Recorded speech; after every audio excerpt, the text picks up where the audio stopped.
Before I start this video, I have to ask, why hasn't there been a licensed naked attraction game yet? Wait.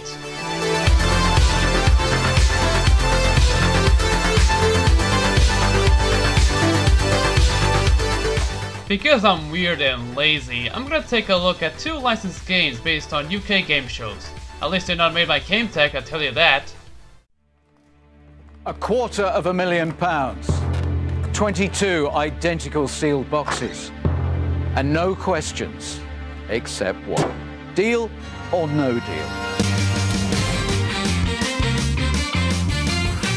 Deal or no deal? Yes. You may have known this show, if you're in the US, where it was hosted by Jeff Bezos with a soul patch, only in the UK, where it was hosted by Noel Edmonds, famous for foolishly agreed to do a PSA on a hilarious fake drug for Brass Eye. The show, or at least the format, was originally from the Netherlands called Millionaire Hunt for Millions. The premise is that in the UK version, a contestant in one of the boxes is chosen. He must take out 20 boxes, hoping that none of them are big cash or the top price of £250,000. Wow, that's like 20 euros here! Every 3 or 5 boxes taken off, the banker calls Noel to this old-timey phone. Is this saying that Brendan is behind the times, or am I going too deep into it? And after he talks to them about random things, they give you an amount of cash in exchange for the box. And you either accept at least one and keep playing until the last deal, or reject it and hope for the best yet to come. Now, if you think this is just a guessing game, it is. It's nothing but gambling without any money to bet. But while the US version has women in the same dresses opening boxes, I wonder if I can spot my sister there. Here is potential contestants doing it. How relatable. Unfortunately, not really. The show was canned in late 2016 while the US counterpart still persists. If you still want to play it, there are games based on it for PC and DVD player. Okay, but I don't want to play on those! Instead, I'll be playing the DS version. While I'll be focusing on the UK version for Mindscape for obvious reasons, I need to do comparisons with the US version, published by DSi Games. While the latter has Mr. Mandel looking at you in front of the box ladies, sometimes pointing at you in other versions, the UK version has Mr. Edmonds talking to the banker in front of a giant box and a red background. How enticing. So you can be a contestant or a banker in this game. It's self-explanatory for the former, but for the latter, you put a certain amount of money to offer them. Boring if you hate waiting. Unlike in the actual show, a contestant isn't randomly chosen, thankfully, so you get to choose a box, a lot like the American version. For the rest, you get to pick 5 boxes in the first round and 3 for the rest ones. When each round ends, the banker calls Noel to give you an offer, but for some reason it may hit you with a box shuffling game. It only happens once in every game, but all it does is stalling it. And you can't turn this off since the options are for music and sounds only. The frick! The speed of the game is way faster than the show itself. No banter, no conversations, not even tension when opening boxes. Reminds me of that video where someone edited out the stalling parts. I can't remember the name of the video, but it's similar to that. Whereas in the US game, it does have some tension when opening boxes, as well as some speaking lines from Mandel, unlike speech bubbles in the UK version. Speaking of which, this one only has static sprites with little to no animation, while the US version has 3D graphics. What the f am I looking at? Salad Fingers, is that you? Oh my god, there's barely animation, and when there is, it feels so robotic. This one definitely doesn't hold up, and that's saying a lot because the UK version isn't good looking either. Being a budget release, expect some off-model crap and hilarious expressions. Wait, is that Michael Winner? Music is fine, being mid renditions of the show's medleys, although they sound like I'm listening through an old smartphone.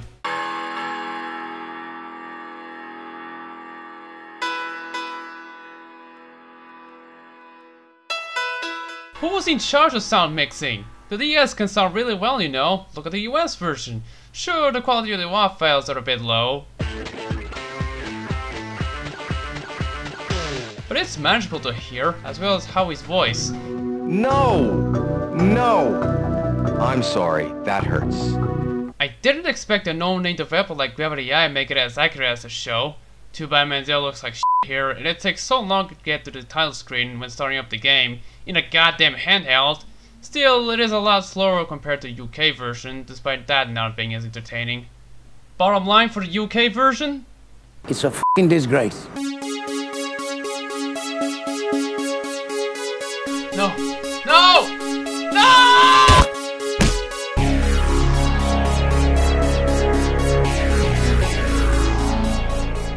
The weakest link. Stop that. It's basically a mix of Wood Bam and Survivor. Instead of competing against other players, contestants play as a team and they must rack up as much money as they can through correct answers.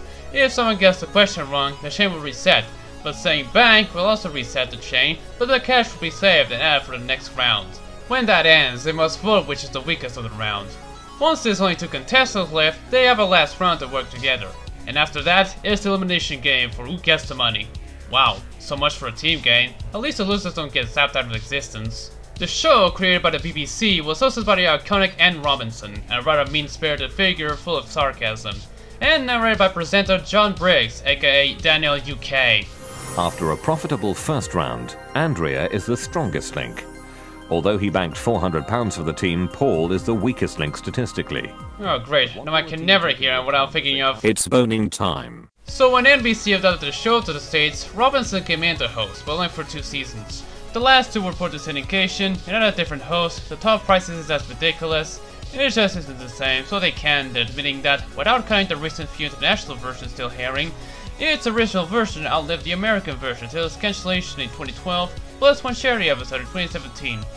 Yeah, there weren't any major changes other than time slots and prizes. It isn't as ridiculous as Millionaire in the US, like that time someone thought it was a good idea to use a shuffle format. What is this? Terry Crews ain't helping this shit. Anyway, I'll be playing the PS1 version from Traveler's Tales in 2001, so it's gonna be ambitious while at the same time mediocre, I'm guessing. Just like me! Wait, Activision? Really? Filthy American publishers.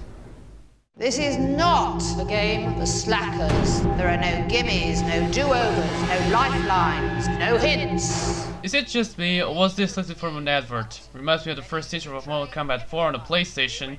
Yeah, thanks for advertising a game that I already owned. You can play a solo game or a championship game, where you get to play several games or something. Frankly, I got tired of hearing Kate's same exit speech. I'll get to that. So like some games, you only get to choose a contestant instead of naming and choosing an appearance. Is this a fighting game? No, it's not. It's just an adaptation of the show. Almost accurate. Despite having John Briggs and hilarious British voice acting, the set is based off the US version with the audience shining at the background. Nevertheless, it's just a regular quiz game. You select an answer by pressing X, pass by pressing triangle, and bank the money by pressing square. Once the round is over, you get to vote for the weakest link by pressing the face buttons or left or right. Pretty basic, nothing too distracting, except for the loading screens. There's just too many of them, which can get tedious between rounds. I mean, it's a quiz game, so I don't expect much, but still. Also, your teammates can make you upset due to how they stall, and how they lose the money. Slight annoyance, but it gets better once there's less contestants. Potentially. I suck at this, even on easy though. I keep getting my butt kicked at the 3rd round because I don't know the answers for the questions he's giving me. I have nothing much else to say, other than the graphics are nice yet blocky, and the audio is a mixed bag. I can live with low quality medleys, but I can't live with repetitive quotes. I don't feel too bad about going out because the questions I got wrong were simply ones I didn't know the answers to, so there wasn't much I could do. I seem to know the answer to others' questions most of the time, but not my own. I suppose these things happen. I've heard that line 3 times! Just say something different, damn it! Overall, it's serviceable. While I like the attention to detail, it doesn't make this game great. Just fine. That's all. Just as fine as me. I'm fine. I'm not angry or sad. Just fine. All fine and dandy.